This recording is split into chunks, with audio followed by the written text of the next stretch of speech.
Olá, amigos. Nós estamos dando início à nossa quarta aula de apologética cristã. Na primeira aula nós fizemos uma introdução, na segunda nós falamos sobre o conhecimento da verdade, a terceira sobre a existência de Deus e hoje nós falaremos sobre a Bíblia. E o ataque que a fé cristã sofre nesse terceiro ataque, abordado aqui na quarta aula, é que a Bíblia não é confiável. A Bíblia não é digna de confiabilidade. Olha o que a própria Bíblia diz a respeito de si mesma. Paulo a Timóteo, na sua segunda carta, capítulo 3, versículos 16 e 17, texto muito conhecido. Toda a escritura é inspirada por Deus e útil para o ensino, para a repreensão, para a correção, para a educação na justiça, a fim de que o homem de Deus seja perfeito e perfeitamente habilitado para as boas obras. 2 Timóteo, capítulo 4, conjuro-te perante de Deus e de Cristo Jesus, que é de julgar vivos e mortos, pela manifestação e pelo seu reino, prega a palavra, insta, quer seja oportuno, quer não, corrige, repreende, exorta com toda a longanimidade e doutrina. Pois haverá tempo em que não suportarão a sã doutrina, pelo contrário, cercar-se-ão de mestres segundo as suas próprias cobiças, como que sentindo coceira nos ouvidos, e se recusarão a dar ouvidos à verdade, entregando-se a fábulas. Você percebe que não crer na Bíblia é algo muito antigo. Não é recente, não é um fenômeno pós-moderno, é muito antigo.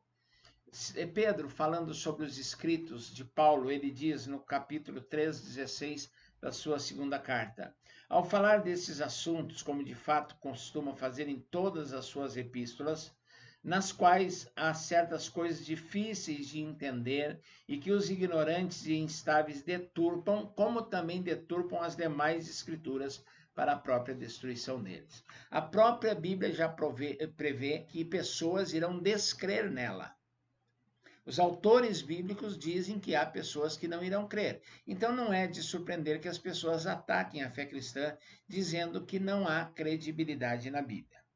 Muitos têm desacreditado a Bíblia e têm atribuído a ela rótulos de obra humana, livro de lendas, mitologia judaica e por aí afora, havendo até mesmo aqueles que, mesmo se chamando teólogos, a teologia contemporânea está cheia de exemplos de homens que se chamaram teólogos e que dizem que a Bíblia está repleta de erros. Rudolf Bultmann, ele tentou desmistificar, tirando da Bíblia tudo que era mito.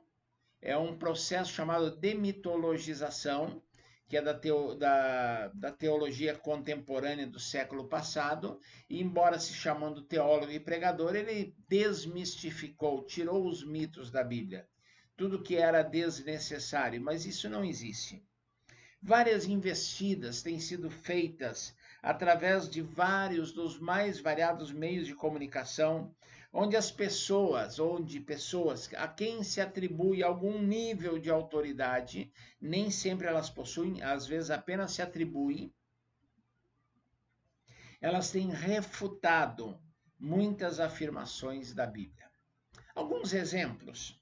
A revista Super Interessante, que não é interessante, muito menos super, e que tem causado um desserviço ao Evangelho, ela disse que Davi e Salomão não foram grandes reis, mas pequenos líderes tribais. A mesma revista, super interessante, diz que Abraão nunca existiu. A revista Veja constantemente tem distorcido fatos acerca de Jesus e acerca do Evangelho. Filmes sobre Jesus, por exemplo, A Última Tentação de Cristo, retrata de uma forma desinformada e tendenciosa a vida do Senhor Jesus. O Evangelho de Lucas, que foi uma outra história surgida, conta uma história diferente do que a Bíblia fala sobre os desfechos do relacionamento entre Jesus e o traidor. Ele é apresentado ora como vítima, ora como herói. A revista Época, a Folha Online, a Wikipédia, a National Geographic, eles têm prestado um desserviço ao Evangelho atacando a Bíblia. Para publicar o Evangelho de Lucas em forma de documentário, a National Geographic pagou $1 milhão pelos direitos autorais. O Código da Vinci, livro muito divulgado e lido, apresenta supostos fatos que revelam uma linhagem de descendentes de Jesus com Maria Madalena e que revelam que as doutrinas cristãs são invenções, são lendas bem posteriores a Cristo. Há um livro chamado O que Jesus Disse e o que Jesus Não Disse, de Bart Ehrman. Ele era crente, ele virou agnóstico, é um desviado, e ele escreveu porque é especialista, entre aspas, em crítica textual. O documentário de James Cameron, que é o mesmo diretor de Titanic, sobre o túmulo de Jesus, ele fala que foram encontrados restos mortais de Jesus e de sua esposa, provavelmente Maria Madalena. Ao longo da história, muitos têm tentado desacreditar a Bíblia, destruí-la e até proibi-la, desqualificando-a. A Bíblia é o pilar da fé, é a base da fé. A fé cristã só se sustenta através da Bíblia. A fé cristã só se sustenta se a Bíblia for digna de confiança. Desacredite a Bíblia, prove que a Bíblia não é real, não é verdadeira, não é fiel. Você automaticamente anula toda a consistência da fé cristã. A fé cristã deixa de existir, de ser sustentável. Muitos relatos bíblicos não são mais verificáveis.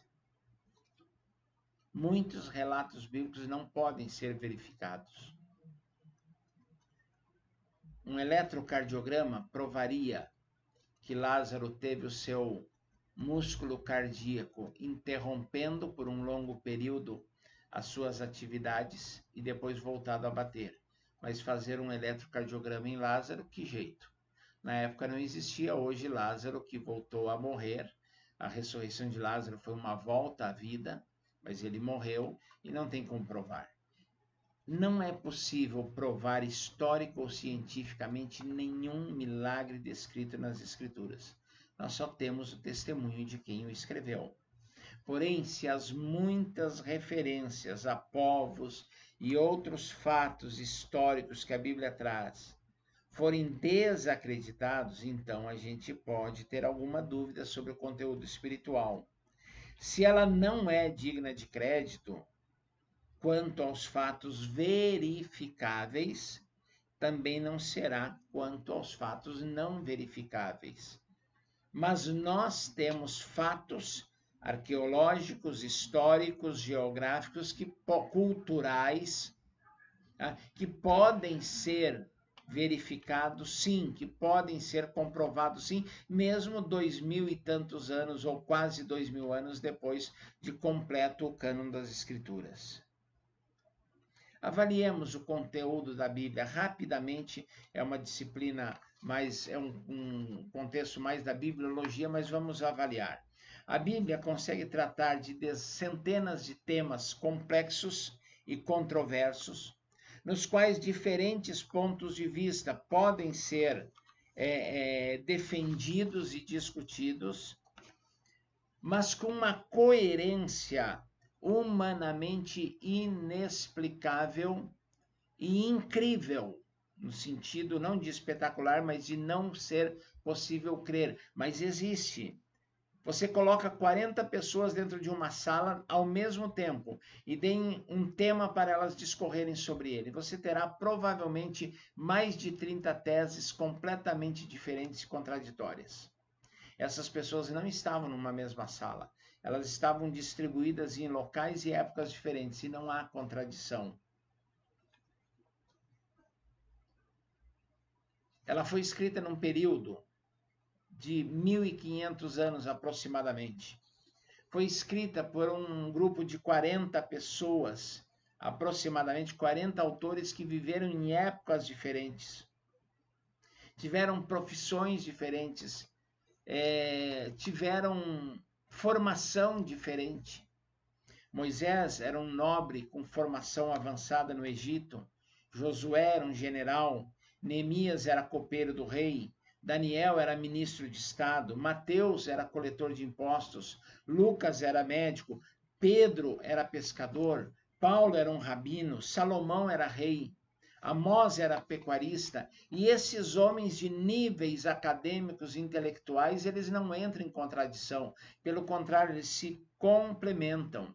Ela foi escrita em 3 continentes diferentes, Ásia, Europa e África. Costumes, culturas diferentes, mas não há contradição. Ela foi escrita em 3 idiomas, hebraico, grego e alguns trechos em aramaico, mas não há contradição. Voltaire, o grande filósofo francês, ele profetizou que a Bíblia se perderia, a mensagem bíblica se perderia, e dentro de 100 anos a Bíblia não existiria mais. Eu sempre digo que Deus tem um excelente senso de humor.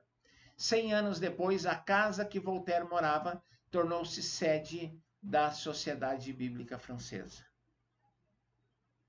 O senso de humor de Deus é uma coisa impressionante. Vamos avaliar algumas acusações contra a Bíblia. Vamos avaliar a sua credibilidade histórica. O objetivo aqui, inicial, não é comprovar a sua inspiração, nós cremos, nós passamos de um pressuposto que eu e você cremos na Bíblia, cremos na inspiração, então nós vamos apenas defendê-la num outro campo que não da espiritualidade, mas num campo mais humano, mais horizontal. Tá? Sempre nos deparamos com elementos que exigirão, que demandarão a presença de Deus, e Deus determinou que a fé é imprescindível para a experiência cristã, para crermos na sua palavra. Então, quanto à sua credibilidade histórica, o critério usado com a Bíblia deve ser o mesmo usado com qualquer outro manuscrito. Qualquer outro manuscrito. A Bíblia, quando analisada historicamente, tem que ser analisada não como Bíblia, mas como um livro, como um manuscrito qualquer. E existem 4 critérios básicos de avaliação. O primeiro critério é o teste bibliográfico. O segundo critério é o teste bibliográfico, o primeiro critério. O segundo é o teste das evidências internas. O terceiro é o teste das evidências externas. E o quarto critério é a arqueologia. Essa será a nossa aula nesse momento. Então, vamos ver o teste bibliográfico. Isso aqui é muito interessante. Você precisa prestar muita atenção e depois ver lá na sua apostila, se você a tiver, a importância disso aqui. O teste bibliográfico é o exame da fidelidade na transmissão do texto através das suas diversas cópias. É o exame da fidelidade. Cada cópia é examinada exaustiva, criteriosa e individualmente. Uma vez que nós não temos mais os documentos originais, aqueles documentos autógrafos com a letra do autor, avaliar a quantidade de cópias torna-se um aspecto fundamental para se verificar a qualidade de um documento. Quantas cópias tem? Evidências manuscritas do Novo Testamento. Vamos trabalhar um pouquinho com o Novo Testamento. O teste bibliográfico responde às suposições de que o Novo Testamento sofreu alterações intencionais para acomodar os seus interesses. Essa é uma acusação séria. Atualmente, existem aproximadamente 5.300 manuscritos gregos do Novo Testamento. Além desses, existem mais de 10 mil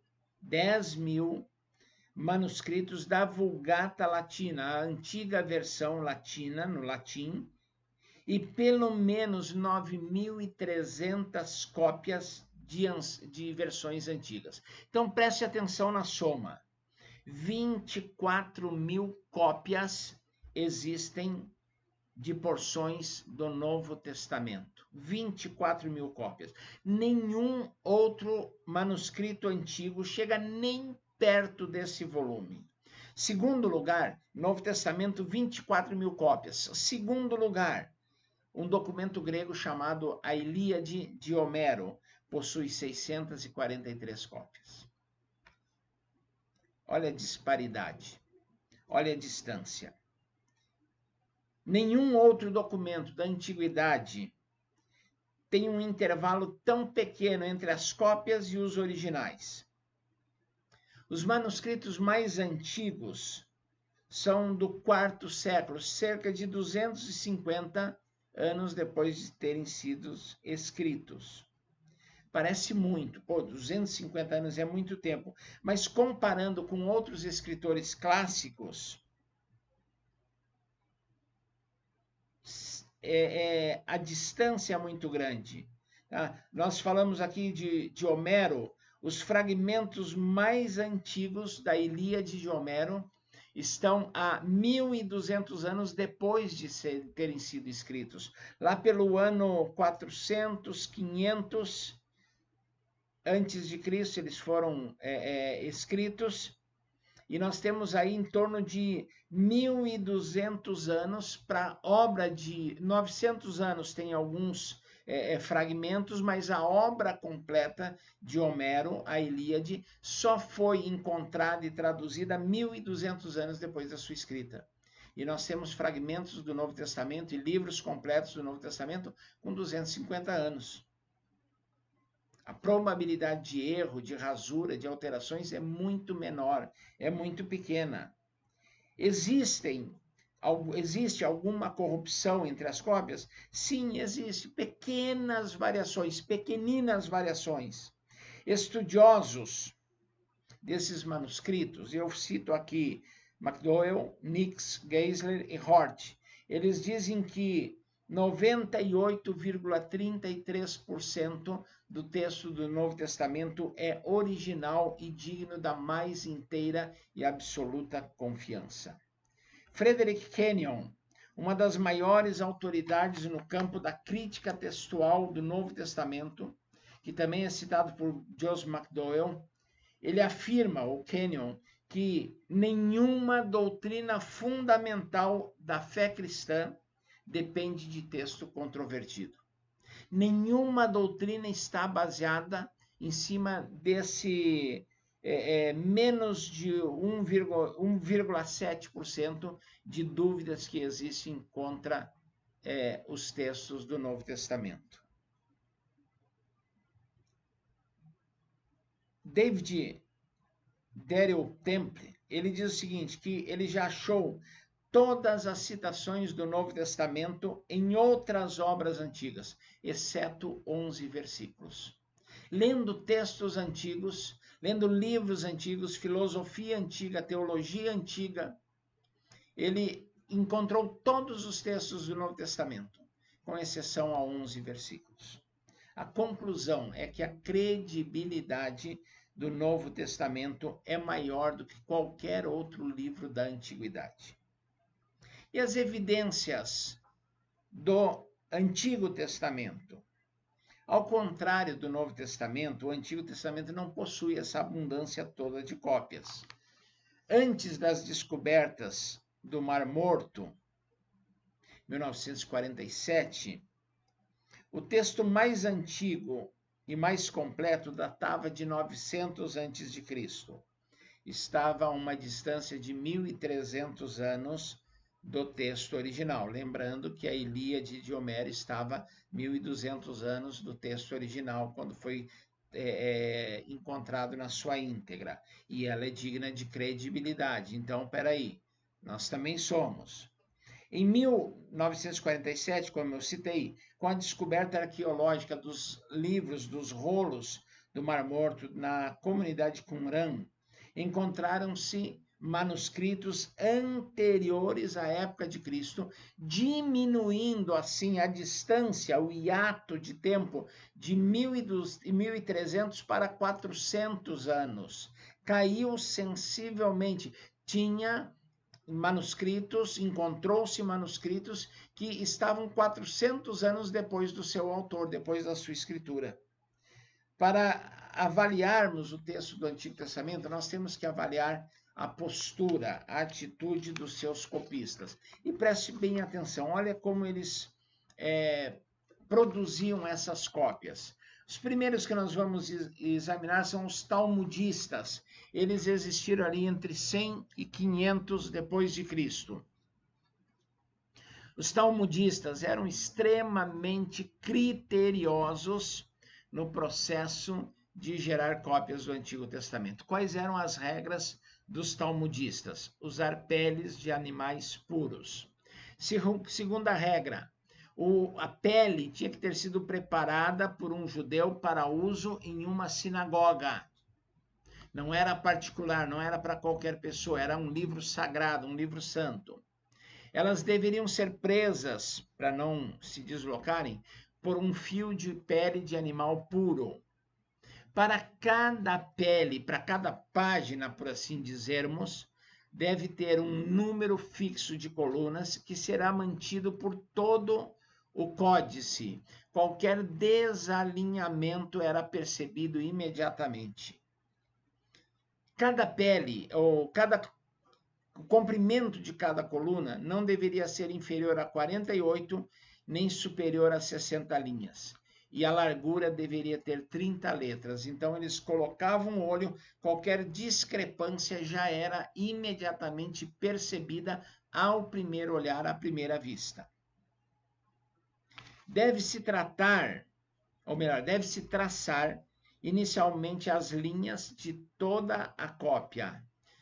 Faz a linha para escrever em todo o códice. Primeiro faz a pauta, a linha. Se 3 palavras forem escritas sem linha, inutiliza toda a cópia. Era critério demais. A tinta tinha que ser preta, preparada de acordo com uma fórmula específica para as escrituras. A cópia deve se basear em uma cópia autêntica que passou por todos os exames e por todos os rigores desses exames. Não se podia escrever nenhuma palavra ou letra de memória, era copiar. Eu sei, não, copia, não é a sua mente, é o que está escrito. Entre cada letra deveria haver um espaço de um fio de cabelo. Entre cada novo capítulo deveria haver o espaço de 9 consoantes. Entre um livro e outro deveria haver um espaço de 3 linhas. O 5º livro de Moisés deveria terminar exatamente no final de uma linha. Para copiar a Bíblia, o copista deveria estar vestido em trajes judaicos a rigor. Antes de começar o seu trabalho, ele deveria lavar o corpo todo, tomar um banho completo. Ele não podia escrever o nome Deus com uma tinta, com uma pena recém-mergulhada. Ele tinha uma pena exclusiva para escrever o nome de Deus. Caso o próprio rei, chegasse lá onde ele estava copiando, se dirigisse a ele enquanto ele estava escrevendo o nome de Deus, o rei teria que esperar, porque ele não daria atenção para o rei. Ou seja, durante o processo da cópia, era um ritual de extrema seriedade e rigor. A idade de uma cópia talmudista não era vantagem, o tempo de existência. Ao contrário, se ela se tornasse ininteligível por ser antiga, apagada, borrada, eles descartavam, eles eliminavam. Eles chamavam ela de imprópria. Eles tinham um armário na sinagoga chamado geniza, e eles guardavam aquelas cópias. E quando a geniza estava cheia, as cópias defeituosas, borradas, apagadas eram queimadas. Não adiantava guardar cópia antiga com defeitos, só cópias perfeitas iam para a sinagoga, as outras iam para a geniza e depois eram queimadas. Isso explica a ausência de um volume abundante de cópias. Eles próprios a destruíam por achar que não eram adequadas. Após uma cópia ser conferida rigorosa, minuciosamente, os talmudistas a consideravam autêntica e tendo o valor igual a qualquer outra cópia. O manuscrito talmudista mais antigo era de 980 depois de Cristo. Isso antes das descobertas de Qumran. Quando esse foi comparado com os manuscritos, com as cópias de Isaías encontradas em Qumran, nas cavernas do Mar Morto, verificou-se 95% de exatidão absoluta. E os outros 5% eram pequenos erros de ortografia. Ou seja, em 1000 anos, nenhuma cópia havia se corrompido. Isso mostra que a Bíblia, o Antigo Testamento, é digno de toda confiança, de toda credibilidade. Esses são os talmudistas. Aí nós vamos ver os massoretas. Eles viveram entre 500 e 900 depois de Cristo. Os massoretas criaram um formato de edição e padronização do texto hebraico. Seu principal centro de atividades foi Tiberíades, ali a região do Mar da Galileia. O texto produzido por eles é conhecido como texto massorético. Esse texto foi o primeiro a receber a sinalização vocálica para garantir a pronúncia correta.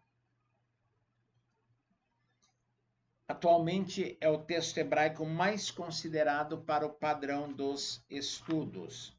E preste bem atenção no que eu vou falar agora, que é importante. Eles também eram extremamente zelosos na qualidade dos documentos produzidos. Os massoretas, eles desenvolveram uma metodologia para garantir a qualidade, a credibilidade, a autenticidade de suas cópias. Olha o que eles faziam. Olha o trabalho que eles tinham. Eles contavam quantas vezes cada letra do alfabeto aparecia em um livro. Eles faziam cálculos minuciosos, como, por exemplo, a letra que ficava exatamente no meio do Pentateuco, a letra que ficava exatamente no meio de todo o Antigo Testamento, a palavra e a letra central de cada livro, a lista de parágrafos que continham todas as letras do alfabeto e outros padrões de contagem e verificação eram usados. Seu objetivo era garantir que nenhuma palavra ou sinal massorético fosse perdido no processo da cópia. Depois nós temos a Septuaginta. Ela surgiu entre 285 e 246 a.C. Essa versão também testifica a autoridade do Antigo Testamento. Ela foi preparada por Ptolomeu Filadelfo, do Egito. Ptolomeu era um grande incentivador da literatura. No reinado de Ptolomeu Filadelfo foi inaugurada a Biblioteca de Alexandria, que por muito tempo, por muitos anos, foi uma das 7 maravilhas do mundo antigo. O seu nome também é apresentado pelos números gregos LXX, a versão dos 70. Uma carta encontrada, cujo autor era Aristeu, um homem da corte de Ptolomeu, conta como a versão da Septuaginta foi formada. O bibliotecário de Ptolomeu era um homem chamado Demétrio, e ele convenceu Ptolomeu, Filadelfo, a traduzir para o grego a lei judaica, que era algo em evidência, que era algo importante. Ptolomeu enviou uma delegação a Jerusalém. Eleazar era o sumo sacerdote, e Eleazar escolheu 6 anciões de cada tribo de Israel, 72 ao todo. Esses 72 foram levados para a ilha de Faros, e em 72 dias, todos os anciãos trabalhando juntos, eles completaram a tarefa de traduzir a Bíblia, o Antigo Testamento, para o grego, que ficou sendo conhecido como Septuaginta.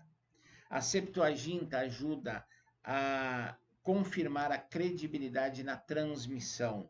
Os textos utilizados para traduzi-la levaram uma tradução bem próxima do texto massorético, do hebraico, e as principais divergências que existem ali na Septuaginta estão no livro de Jeremias. A Septuaginta, ela foi feita com outras citações feitas de livros apócrifos, mas tirando esses detalhezinhos, ela é perfeitamente digna de credibilidade. No ano 500 depois de Cristo apareceu, ou melhor, perdão, 500 antes de Cristo, apareceu o texto samaritano. É um texto que compõe o Pentateuco, e as variações entre o massorético e o samaritano são insignificantes, são mínimas. Os Targums, o significado básico de Targum é interpretação, são paráfrases, são comentários do Antigo Testamento, e o seu valor consiste em mostrar que os textos utilizados naquela época para comentar a Bíblia são praticamente os mesmos textos utilizados nos dias de hoje. Alguns Targums, por exemplo, Onkelos, ele foi escrito 60 a.C., contém todo o Antigo Testamento, o Pentateuco, todo o Pentateuco. Jonatas ben Uziel, 30 a.C., contém os livros históricos e os profetas. Depois nós temos a Mismá. O significado básico é explicação ou ensino. Contém tradições orais, uma citação de obras e de textos que são muito semelhantes com o texto massorético. Nós temos a Midrash, que são estudos doutrinários do Antigo Testamento, escrito entre 100 a.C. e 300 depois de Cristo. E temos alguns outros documentos, mas isso nos mostra que o texto do Antigo e do Novo Testamento, submetido ao teste bibliográfico, ele é extremamente importante e extremamente digno de crédito. As evidências internas. Esse teste averigua se há fraudes, se há erros, se há mentiras deliberadas por parte dos escritores em relação a fatos conhecidos. Notar as dificuldades, os problemas não solucionados não significam necessariamente admitir erro. Um erro é uma discrepância que se verifica sem sombra de dúvidas, mas não quer dizer que é mentira, que inutiliza toda a obra. Pequenos detalhes. Um texto fala que Salomão tinha 400 cavalos nas suas cavalariças e no outro diz que tinha 4.000. Eu já li alguma coisa, há um livro muito interessante chamado A Bíblia Tinha Razão. Ele foi escrito por um arqueólogo chamado Werner Keller, um alemão não cristão, e ele resolveu estudar, através da arqueologia, todas as passagens bíblicas. E nesse texto que eu citei, ele diz que dentro de Jerusalém, próximo ao palácio, havia uma estrebaria para 400 cavalos, que era a guarda pessoal do rei Salomão.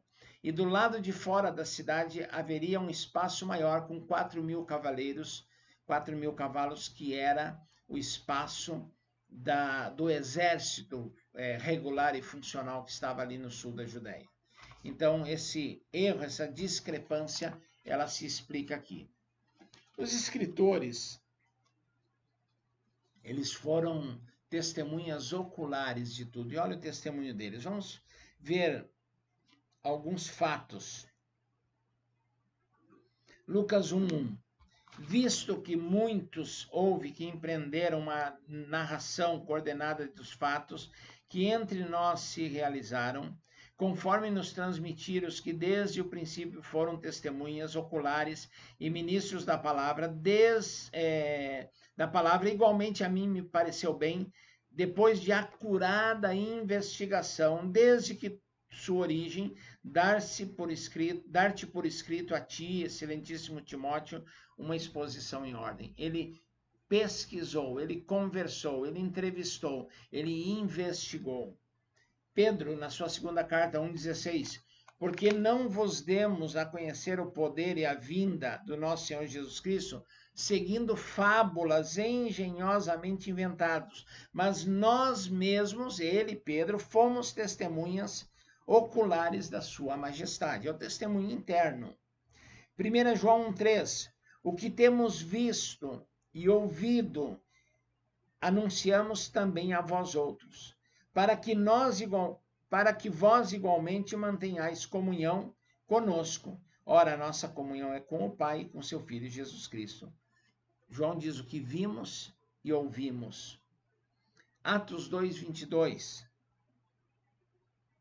Pedro falando: varões israelitas, atentai a essas palavras. Jesus o Nazareno, varão aprovado por Deus diante de vós. Vocês viram.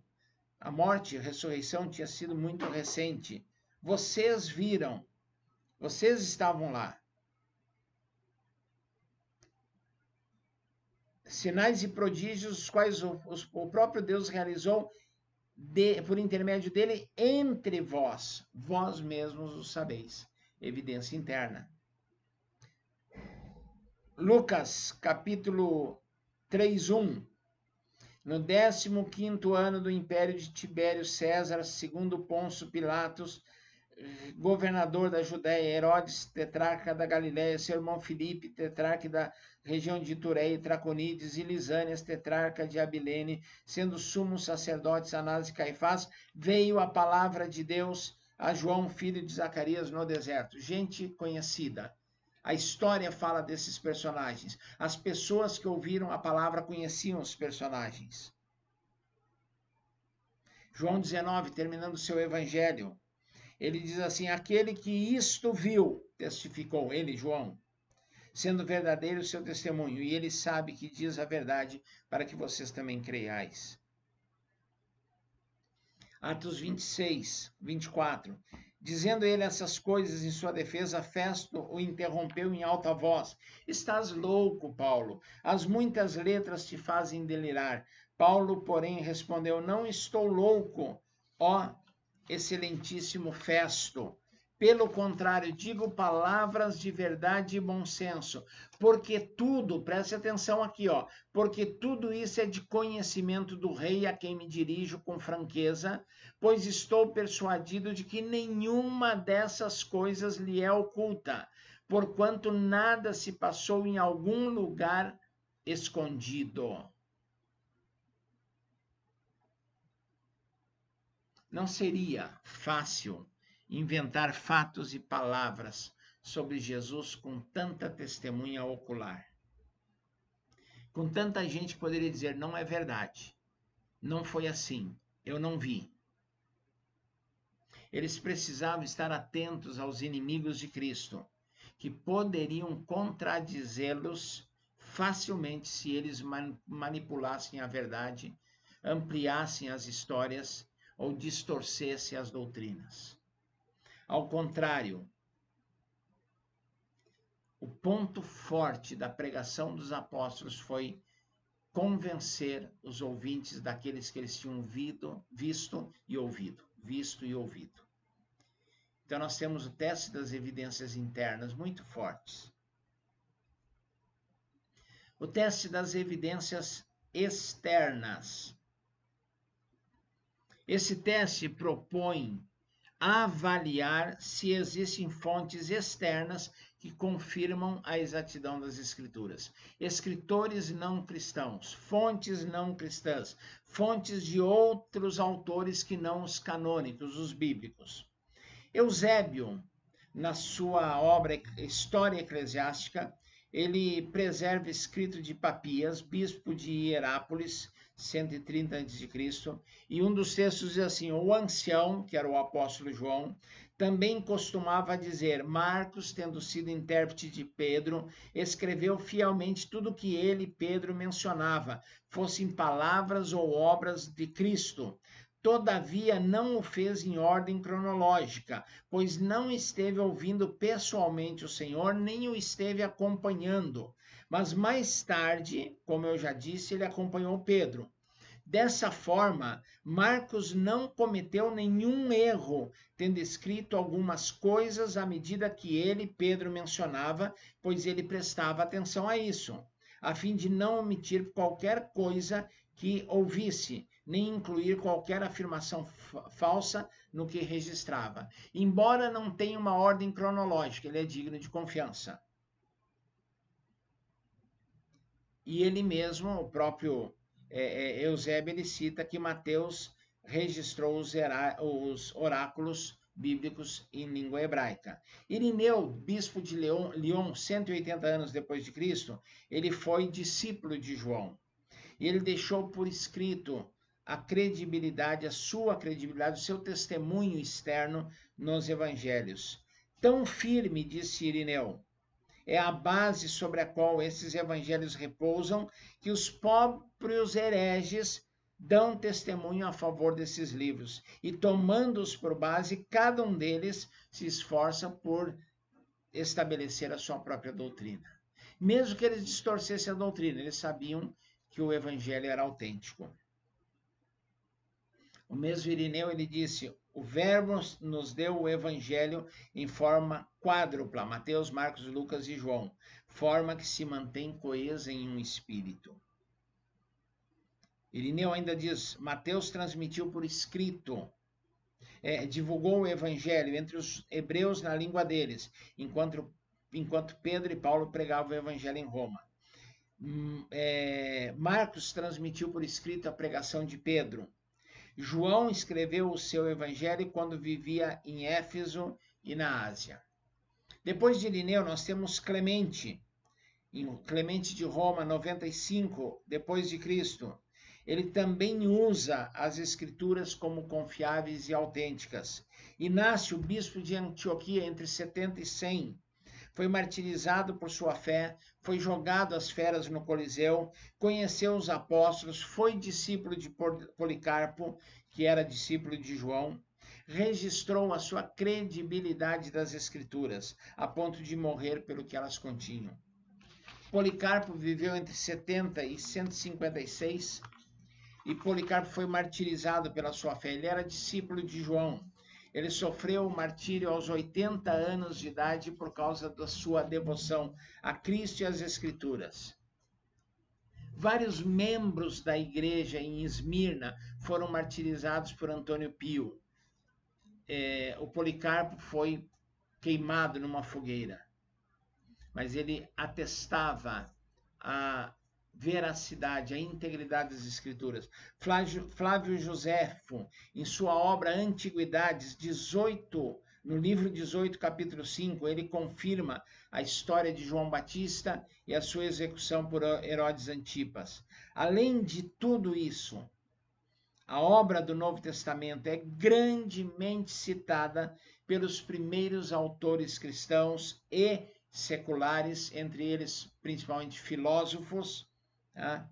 E é muito importante você dar ouvido a esse teste externo, porque ele mostra a credibilidade das Escrituras. E aí nós vamos para a arqueologia, uma fonte de estudo e de provas inconfundíveis da veracidade das Escrituras. Nelson Glueck, renomado arqueólogo judeu, diz: pode-se afirmar categoricamente até hoje nenhuma descoberta arqueológica contradisse qualquer informação dada pela Bíblia. Tudo que a Bíblia disse e a arqueologia descobriu é verdade.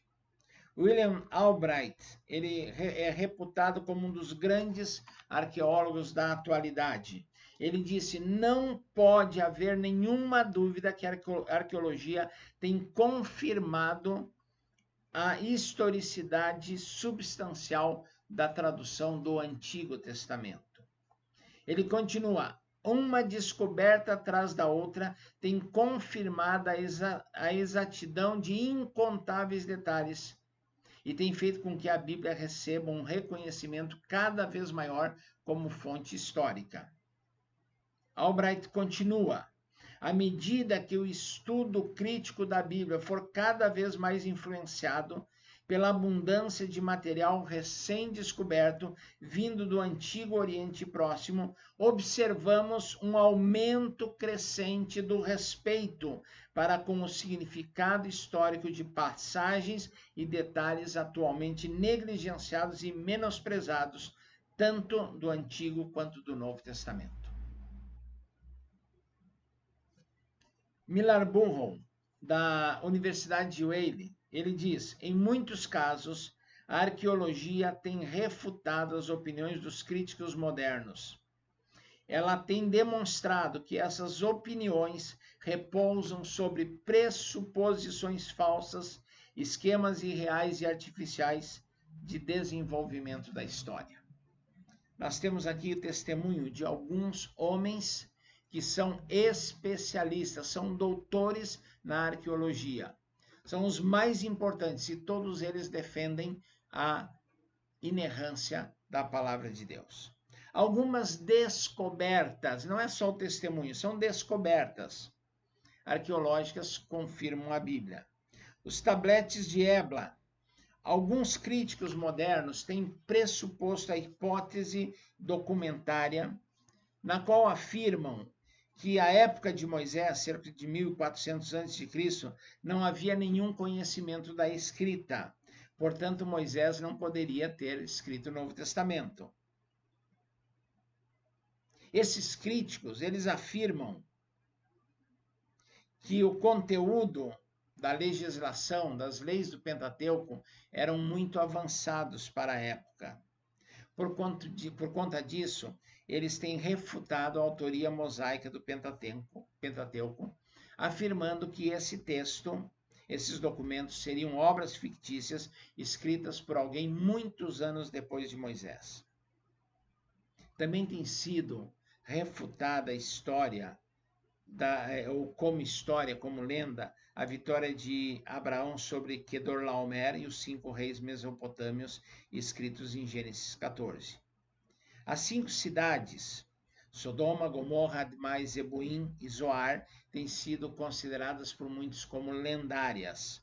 Mas aí, preste atenção, em 1974 foram encontrados 17.000 tabletes em Ebla, no norte da Síria, de argila escrita com ponteiras de ferro. Ebla foi uma proeminente cidade antiga. No auge do seu poder, 2300 a.C., tinha 260.000 habitantes. Ebla foi destruída em 2250 a.C. Esses tabletes, eles contêm um registro de vários acontecimentos, costumes e códigos legais de Ebla. Com a descoberta dos tabletes, nós podemos ter um auxílio na credibilidade para confirmar a Bíblia. Os tabletes foram escritos 1000 anos antes de Moisés.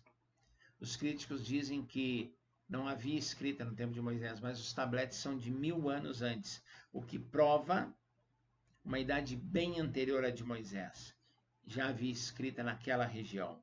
Esses tabletes, eles contêm um código legal tão complexo quanto o do Pentateuco, ou do Antigo Testamento, dos 10 Mandamentos, o que combate a ideia de que os costumes, que as leis eram muito avançadas para a época. Antes disso já havia. Os tabletes de Ebla citam as 5 cidades que os críticos dizem que são lendárias: Sodoma, Gomorra, Admá, Zeboim e Zoar. Confirma a historicidade dessas cidades. O túmulo de José. John Elder, em seu livro Profetas, Ídolos e Escavadores, faz um interessante comentário. Nós vimos os últimos versículos de Gênesis, onde se lê sobre como Moisés conjurou seus parentes a transportarem seus ossos para a terra de Canaã, quando Deus viesse a restaurá-los à sua terra de origem. Em Josué 24:32 é relatado que o seu corpo foi realmente transportado para a Palestina e sepultado em Siquém. Durante séculos houve um túmulo em Siquém reverenciado como o túmulo de José. Anos atrás, esse túmulo foi aberto. Achava-se ali um corpo mumificado de acordo com os costumes egípcios. E nesse túmulo, entre outras coisas, foi encontrada uma espada usada por oficiais egípcios.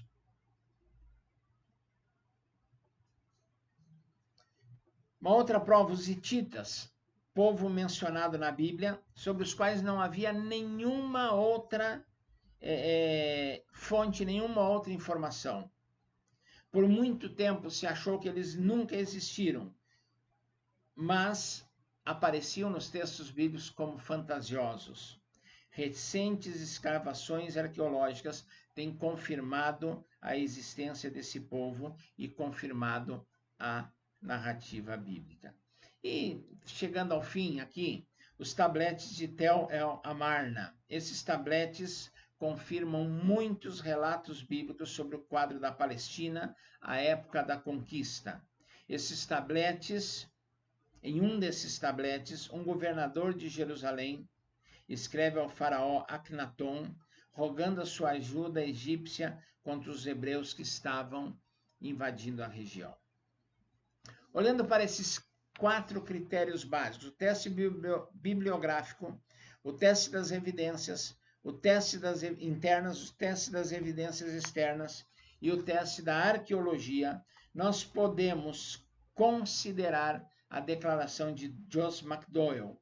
Depois de refutar a historicidade e a validade das escrituras, cheguei à conclusão que elas são historicamente confiáveis. Não há como você não crer na Bíblia, não há como você não crer nas Escrituras, se você avaliar à luz desses 4 critérios básicos, fundamentais, mas esclarecedores. Eu creio que a Bíblia é a palavra de Deus, que a Bíblia é inerrante, que a Bíblia é inspirada e que a Bíblia é a verdade, histórica e culturalmente falando também. Eu creio na Bíblia, eu creio em Deus.